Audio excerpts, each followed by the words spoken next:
So I don't know if you've noticed the my little picture up there. Can you see it all right without the with the light there?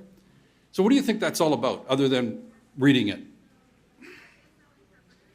What do you interpret from that?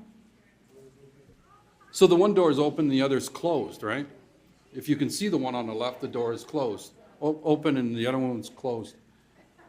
The temperature in a room will get up to, I'll do it with what I teach the kids. In 1 minute, the temperature will be at 100 degrees. The next one, it's going to go up to 200 degrees. So it doubles in intensity for every minute. 200, 400, 800, 1600 degrees within 5 minutes. You will get alerted between that 1 and 2 minute stage for most things with smoke alarms.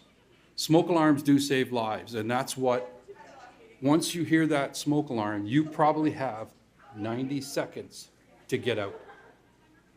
If you can't get out, make sure the door is closed. In that, if you have a door closed, most household doors probably will hold back the heat and smoke, or not so much the smoke, but a little bit of the smoke, a lot of the smoke won't come in, but certainly it will take about 20 minutes for it to penetrate the door. So that gives us time to go up and get somebody and get them out, either through their windows or out another way. So it's important that doors are closed for the reason that it's going to also keep the heat out. And with that temperature rising every minute, seconds counts. Not minutes count, seconds count at this point. So that's one of the reasons why we talk about smoke alarms. Smoke alarms are important, but you also need to have a plan. What kind of a plan do you have at home for the younger ones, right? Whether it's a grandchild, whether it's your own children. If you send your kids away to the grandparents, do they have a plan? Sometimes parents' home or their own home they can go around pretty easily. But now they go to the grandparents, and it's at night. How do they know? A lot of times they don't even know where they are when they wake up. They got to get familiar with the rooms and that.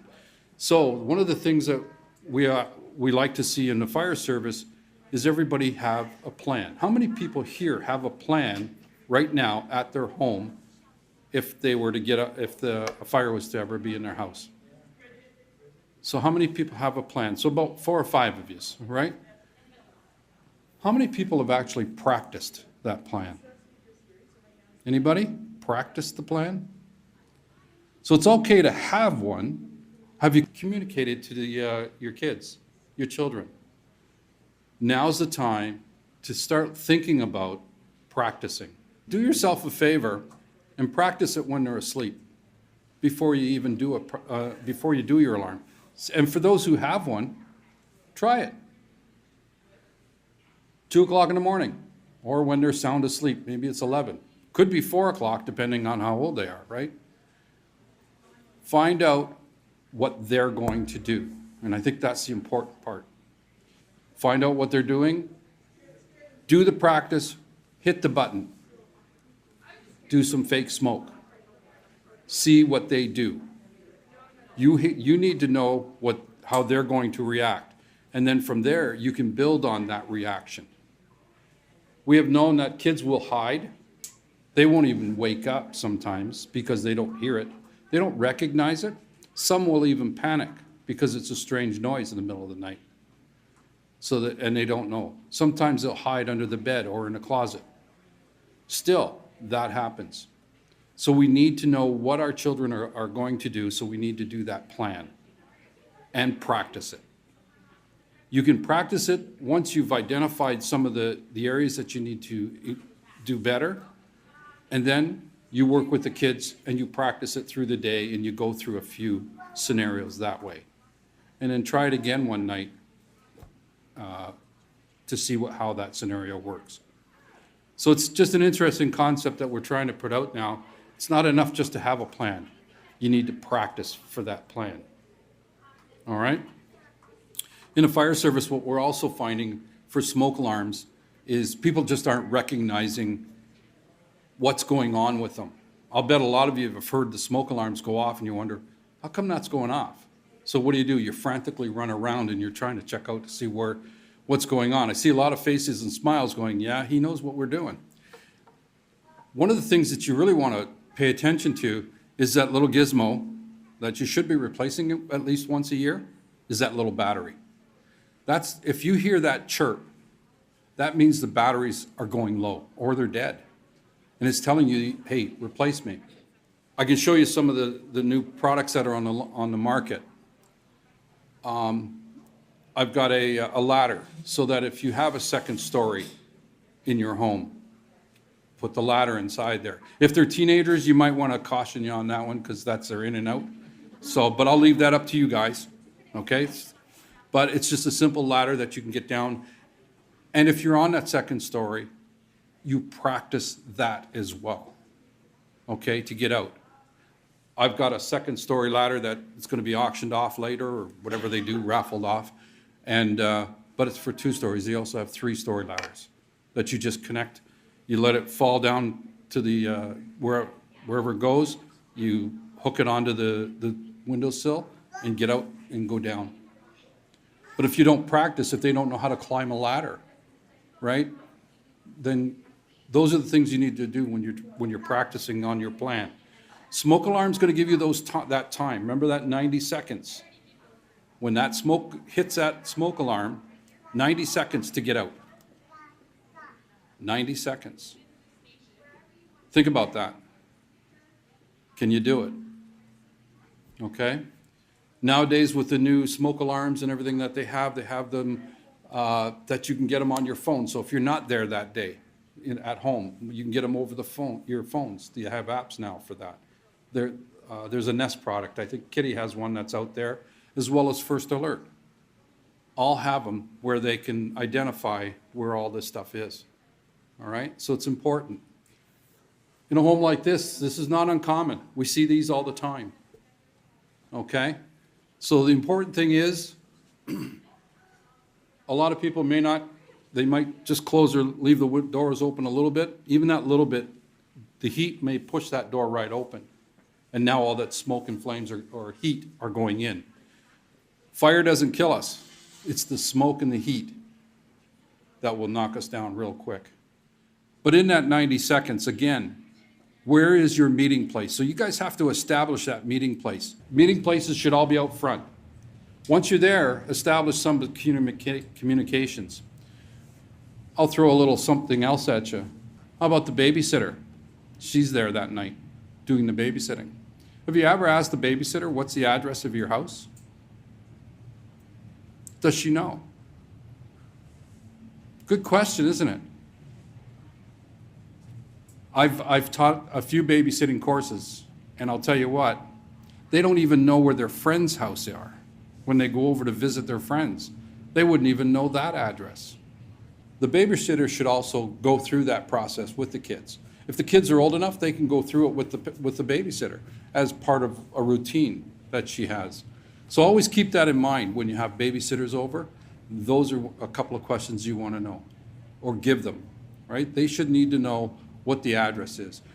A babysitter should know where the meeting place is so that when we walk up, she stands up proud and says, I've got everybody out of the house. Or when she's calling, she's not panicking. It's this address. I'll meet you out front with the rest of the kids or whatever, right? And you give that babysitter an extra tip if they do that. Do you guys know what the fine is for disabling a smoke alarm? Does anybody know? It's $360 if you disable a smoke alarm. If you don't install one, it's $360 fine. So we want to have one on each level, okay? But we also encourage now people to start, especially once they get into their teenage years, encourage them to put them into the bedrooms as well. Because where do they play? What do they got on their ears? Okay? So they can't hear. They basically can't hear it. So there's, again, take a look on the market and what's going to best suit you. There's strobes out there on the market. There's wireless interconnected that can strobe as well. All right? Take a look at what's on the market. It's important that a lot of people will just go and say, oh yeah, I got the $7 or $8 ones and I just put them up. great. But if they don't work for you because somebody got left behind, they didn't hear the smoke alarm, then what can we do to make it better? If you find something and you're just not sure, call your local fire service and find out what the answer is. Call your fire prevention division. If you don't know where they're located, just get online if you can. You know, Tecumseh Fire. A lot of times you go through the town portable, so it might be like for Tecumseh, it's www.tecumseh.ca. LaSalle, same thing. Windsor, same thing. Windsor has their own site. You can just do Google Windsor Fire Department, and they'll have that. And they can get right to the Fire Prevention Division, and they'll have the answers for you through the day. Dispatchers might even have it if you call the dispatcher, but let's leave them to dispatch us the right way.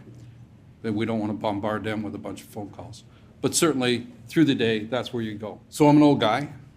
I was always told that CO is down here. But apparently that's changed, because now that it's so light, just a dog's wag of a tail is enough to mix that CO all around. The one thing with COs that I'm still a little leery on is because they're 10 years now before they get replaced. In our response to a lot of the